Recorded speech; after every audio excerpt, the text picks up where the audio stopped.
aturan nafkah deh. Aturan nafkah. Aturan mencari nafkah ada. Oke. Aturan mencari nafkah ada, asal jangan yang haram. Udah, yang penting itu. Asal jangan yang ada haram, itu aja. Mengenai kemudian how to-nya, contoh kayak gini misalnya.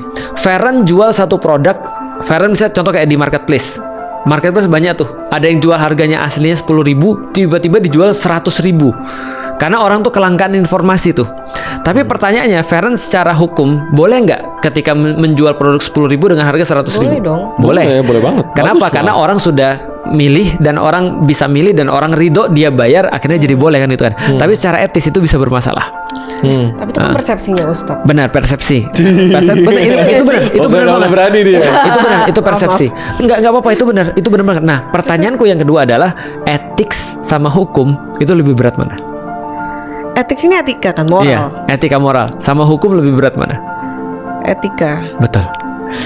Kenapa? Karena mungkin nanti dihujat netizen kan. Iya, sanksi sosial. Sanksi sosial. Itu lebih sosial. parah kadang-kadang dari sanksi bersifat legal. Kalau aku secara pribadi ya, sanksi bersifat legal itu gampang, tapi sanksi yang bersifat sosial itu yang benar-benar sulit untuk dihilangkan. Itu bener sih. Mm-mm. Berarti harus nyesuaiin market ya. Iya. Warga Indonesia sukanya. Tapi ada nggak kayak hukum syariahnya? Mm-mm. Kalau misalnya sekarang udah nggak ada ya hukum syariah basically. Negara Hukum mana? syariat nggak ada yang diterapkan.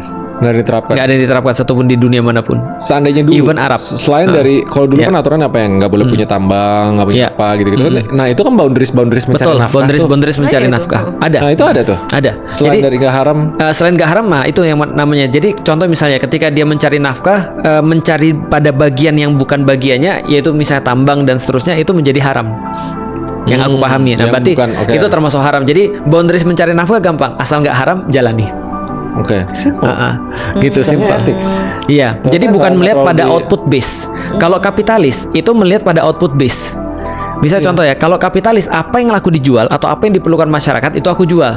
Contoh misalnya Homer atau misalnya minuman keras, dia akan jual karena diperlukan dan diminta oleh masyarakat, ada demand-nya. Tapi kalau di dalam Islam nggak boleh, karena sesuatu itu ditentukan dari bukan demand and supply, tapi dinilai daripada ini halal atau nggak halal. Misalnya. Iya. Oke, gue masih banyak nih kayak Al-Quran. Al-Quran dibungkus, dikasih nama, Ya, customize. semacam kayak di customize gitu loh. Iya, Itu ada aturannya juga nggak? ada. Nama penisahan juga nggak? Enggak. Jadi selama itu kemudian tidak mengubah Al-Qur'annya, cuma sekedar kayak covernya doang ataupun pembungkusnya doang di customize secara orang, itu nggak ada masalah. Walaupun dihargai Selama mahal gitu. Iya, jadi mahal. Berarti dia ngambil mahalnya dari added value-nya kan? Added value-nya apa? Menambah kemudian jadi lebih bagus secara penampakan.